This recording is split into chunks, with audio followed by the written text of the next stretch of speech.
राम राम राम राम राम राम राम राम राम नारायण नारायण। 7वें अध्याय के आरंभ में भगवान ने विज्ञान सहित ज्ञान अर्थात राज विद्या को पूर्णतया कहने की प्रतिज्ञा की थी। ज्ञानम तेयम स विज्ञानम इदम वक्षाम्य शेषतः 7 का 2। 7वें अध्याय में भगवान के कहने का जो प्रवाह चल रहा था, 8वें अध्याय के आरंभ में अर्जुन के प्रश्न करने से उसमें कुछ परिवर्तन आ गया। अतः 8वें अध्याय का विषय समाप्त होते ही भगवान अर्जुन के बिना पूछे ही इदम तुते गुह्यतमं प्रवक्ष्याम्यनुसूयवे ज्ञानम विज्ञान सहितम यस ज्ञात्वा मोक्ष से शुभात् 9वें अध्याय का पहला श्लोक प्रारंभ करके अपनी तरफ से पुनः विज्ञान सहित ज्ञान कहना प्रारंभ कर दिए हैं। 7वें अध्याय में भगवान ने जो विषय 30 श्लोकों में कहा था उसी विषय को 9वें अध्याय के आरंभ से लेकर 10वें अध्याय के 11वें श्लोक तक लगातार कहते चले आए। इन श्लोकों में कही हुई बातों का अर्जुन पर बड़ा प्रभाव पड़ा, जिससे वे 10वें अध्याय के 12वें श्लोक से 18वें श्लोक तक भगवान की स्तुति और प्रार्थना करते हैं। तात्पर्य यह हुआ कि 7वें अध्याय में कही गई बात को भगवान ने 9वें अध्याय में संक्षेप से, विस्तार से अथवा प्रकारांतर से कहा है। 7वें अध्याय के पहले श्लोक में मैया सक्त मना आदि पदों से जो विषय संक्षेप से कहा था, उसी को 9वें अध्याय के 34वें श्लोक में मन मना आदि पदों से थोड़ा विस्तार से कहा है। 7वें अध्याय के दूसरे श्लोक में भगवान ने कहा कि मैं विज्ञान सहित ज्ञान कहूंगा, जिसको जानने से फिर जानना बाकी नहीं रहेगा। यही बात भगवान ने 9वें अध्याय के पहले श्लोक में कही कि मैं विज्ञान सहित ज्ञान कहूंगा, जिसको जानकर तू अशुभ संसार से मुक्त हो जाएगा। मुक्त होने से फिर जानना बाकी नहीं रहता। इस प्रकार भगवान ने 7वें और 9वें दोनों ही अध्यायों के आरंभ में विज्ञान सहित ज्ञान कहने की प्रतिज्ञा की और दोनों का एक फल बताया। 7वें अध्याय के तीसरे श्लोक में भगवान ने कहा कि हजारों में से कोई एक मनुष्य वास्तविक सिद्धि के लिए यत्न करता है, और यत्न करने वालों में कोई एक मुझे तत्व से जानता है। कारण कि 9वें अध्याय के तीसरे श्लोक में बताते हैं कि इस विज्ञान सहित ज्ञान पर श्रद्धा न रखने से मनुष्य मुझे प्राप्त न होकर के मौत के रास्ते पर चल पड़ते हैं, अर्थात बार बार जन्मते मरते रहते हैं। 7वें अध्याय के 6ठे श्लोक में भगवान ने अपने को संपूर्ण जगत का प्रभव और प्रलय बताया। यही बात 9वें अध्याय के 18वें श्लोक में प्रभव प्रलय पदों से बात कही है। 7वें अध्याय के 10वें श्लोक में भगवान ने अपने को सनातन बीज कहा है, और 9वें अध्याय के 18वें श्लोक में अपने को अव्यय बीज कहा है। 7वें अध्याय के 12वें श्लोक में नत्वम तेषु ते मयि कहकर जिस राज विद्या का संक्षेप से वर्णन किया था, उसका 9वें अध्याय के 4थे और 5वें श्लोक में विस्तार से वर्णन किया है। 7वें अध्याय के 13वें श्लोक में भगवान ने संपूर्ण प्राणियों को तीनों गुणों से मोहित बताया, और 9वें अध्याय के 8वें श्लोक में संपूर्ण प्राणियों को प्रकृति के परवश बताया।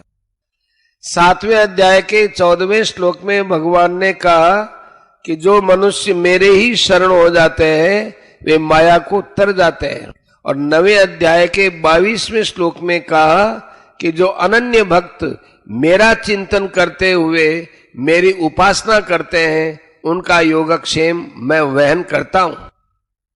7वें अध्याय के 15वें श्लोक में भगवान ने नमाम दुष्कृतिनो मूढ़ा कहा था। उसी को 9वें अध्याय के 11वें श्लोक में अवजानन्ति माम मूढ़ा कहा है। 7वें अध्याय के 15वें श्लोक में भगवान ने आसुरम भावम आश्रिता पदों से जो बात कही थी, वही बात 9वें अध्याय के 12वें श्लोक में राक्षसी मासुरीन चैव प्रकृति मोहिनीम श्रिता पदों से कही है। 7वें अध्याय के 16वें श्लोक में जिनको सुकृति ने कहा था, उनको ही 9वें अध्याय के 13वें श्लोक में महात्मा ने कहा है। 7वें अध्याय के 16वें से 18वें श्लोक तक सकाम और निष्काम भाव को लेकर भक्तों के 4 प्रकार बताए हैं और 9वें अध्याय के 30वें से 33वें श्लोक तक वर्ण, आचरण और व्यक्ति को लेकर भक्तों के 7 भेद बताए हैं। 7वें अध्याय के 19वें श्लोक में भगवान ने महात्मा की दृष्टि से वासुदेव सर्वम कहा और 9वें अध्याय के 19वें श्लोक में भगवान ने अपनी दृष्टि से सदसच्चाहम अर्जुनम कहा। भगवान से विमुख होकर अन्य देवताओं में लगने में खास 2 कारण हैं। पहला कामना और दूसरा भगवान को न जानना। 7वें अध्याय के 20वें श्लोक में कामना के कारण देवताओं के शरण होने की बात कही और 9वें अध्याय के 23वें श्लोक में भगवान को न पहचानने के कारण देवताओं का पूजन करने की बात कही। 7वें अध्याय के 23वें श्लोक में सकाम पुरुषों को अंत वाला फल मिलने की बात कही और 9वें अध्याय के 21वें श्लोक में सकाम मनुष्यों के आवागमन को प्राप्त होने की बात कही। 7वें अध्याय के 23वें श्लोक में भगवान ने कहा कि देवताओं के भक्त देवताओं को और मेरे भक्त मुझे प्राप्त होते हैं। यही बात भगवान ने 9वें अध्याय के 25वें श्लोक में भी कही है। 7वें अध्याय के 24वें श्लोक के पूर्वार्ध में भगवान ने जो अव्यक्तम व्यक्तिमापन्नम मन्यन्ते माम अबुद्धये कहा था, उसी को 9वें अध्याय के 11वें श्लोक के पूर्वार्ध में अवजानन्ति माम मूढ़ा मानुषीम तनुमाश्रितम कहा है। ऐसे ही 7वें अध्याय के 24वें श्लोक के उत्तरार्ध में जो परम भावमजानन्तो ममाव्ययम अनुत्तमम कहा था, उसी को 9वें अध्याय के 11वें श्लोक में परम भावमजानन्तो मम भूत महेश्वरम कहा है। 7वें अध्याय के 27वें श्लोक में भगवान ने सर्गे यान्ति कहा था, उसी को 9वें अध्याय के 3रे श्लोक में मृत्यु संसार वर्तमनी कहा है। 7वें अध्याय के 30वें श्लोक में भगवान ने अपने को जानने की मुख्य बात बताई और 9वें अध्याय के 34वें श्लोक में भगवान ने अर्पण करने की मुख्य बात कही। परिशिष्ट भाव। इस श्लोक में अहंता परिवर्तन की बात मुख्य है। भक्त मैं भगवान का हूं इस प्रकार अपनी अहंता बदल देता है और खुद का संबंध भगवान से जोड़ता है। वह साधन निष्ठ न होकर भगवान निष्ठ होता है, इसलिए उसको संसार के संबंध का त्याग करना नहीं पड़ता, वो स्वतः ही छूट जाता है। कारण कि वर्ण, आश्रम, जाति, योग्यता, अधिकार, कर्म, गुण आदि का भेद होने पर भी ये सब आगंतुक हैं, पर स्वयं के साथ भगवान का संबंध आगंतुक नहीं है, प्रत्युत अनादि, नित्य और स्वतः सिद्ध है। ओम तत्सदिति श्रीमद्भगवद्गीतासूपनिषत्सु ब्रह्म विद्यायां योग शास्त्रे श्री कृष्णार्जुन संवादे राजविद्या राजगुह्य योगो नाम 9मोऽध्याय। इस प्रकार ओम तत् सत इन भगवान नामों के उच्चारण पूर्वक ब्रह्म विद्या और योग शास्त्रमय श्रीमद् भगवद गीतोपनिषद रूप श्री कृष्णार्जुन संवाद में राज विद्या राजगुह्य योग नामक 9वां अध्याय पूर्ण हुआ।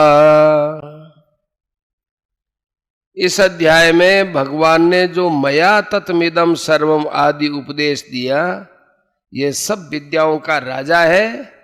और जो भगवान ने अपने आप को प्रकट करके अर्जुन को अपने शरण होने और अपने में मन लगाने के लिए जो कहा है, वो संपूर्ण गोपनीय भावों का राजा है।